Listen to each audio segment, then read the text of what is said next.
Nous sommes venus pour interpeller les hommes politiques qui viennent se présenter ce matin au Congrès, pour les interpeller un peu sur le mal-être agricole, la crise qu'on traverse au niveau du lait, la crise porcine dont on sort doucement, et qu'on arrête un peu de parler de toutes leurs affaires politiques et qu'on puisse un peu de parler de choses concrètes par rapport à notre métier qui est l'agriculture.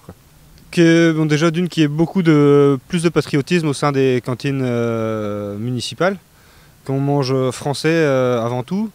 On est OK pour respecter toutes les normes, pour en faire plus s'il faut, mais bon, il faudrait que ça paye et qu'on ne soit pas concurrencé déloyalement, quoi. Rien qu'au sein de l'Europe, on n'a pas les mêmes charges. Il faudrait que tous les pays s'harmonisent. Maintenant, c'est aux hommes politiques de prendre leur courage à deux mains et puis d'aller au charbon, quoi. Dans le projet qui est le mien, il y a un plan d'investissement agricole de 5 milliards d'euros qui consiste sur la base d'appel à projet à accompagner les agriculteurs qui veulent justement moderniser, transformer leur exploitation. Nous avons besoin, vous avez besoin de l'Europe. Tous les projets qui vous promettent honnêtement de vous séparer de l'Europe, de vivre hors de l'Europe, vous mentent. D'un côté, une concurrence déloyale, qui est la conséquence de choix européens scandaleux, où la France est couchée face à ses partenaires.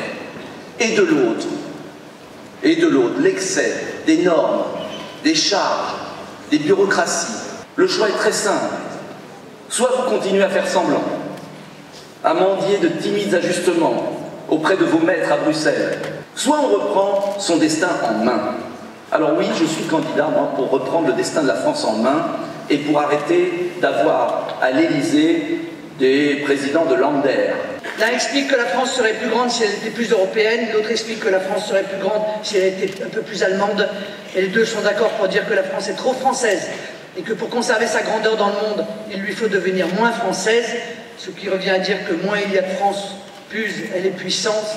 Forcément dit comme ça, c'est beaucoup moins crédible. Je pense autrement et je ne m'en excuse pas. Je pense que les Français sont les meilleurs atouts de notre pays et qu'ils n'ont pas à se faire dicter leur conduite par des gens qu'ils n'ont pas élus. Encore une fois, je vous ai dit ce que je pensais de la PAC. Je pense que la PAC est une catastrophe et on nous explique qu'il va falloir se battre pour la suivante face à certains pays membres qui expliquent qu'elle n'a plus lieu d'être. Bon. Autrement dit, on va mettre toutes nos forces pour négocier une solution qui ne marche plus. Et si on mettait toutes nos forces pour créer une politique agricole à l'échelle de notre pays, qui conviendrait vraiment aux besoins de notre pays, est-ce que ce ne serait pas sérieusement beaucoup plus raisonnable?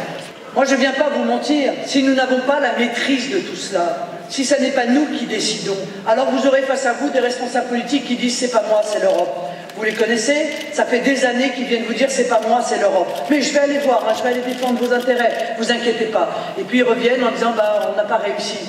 Voilà, on n'a pas réussi, on s'est battu, mais pour finir, c'est l'Union européenne qui a gagné. Donc reprenons, Theresa May l'a dit simplement pour le Brexit, elle a dit « nous voulons reprendre la maîtrise des choses ». L'exemple, vous le donnez par vos productions, vous le donnez en modernisant vos exploitations, vous le donnez en rendant justice à ceux qui travaillent. Eh bien, il faut créer cet état d'esprit de façon beaucoup plus élargie.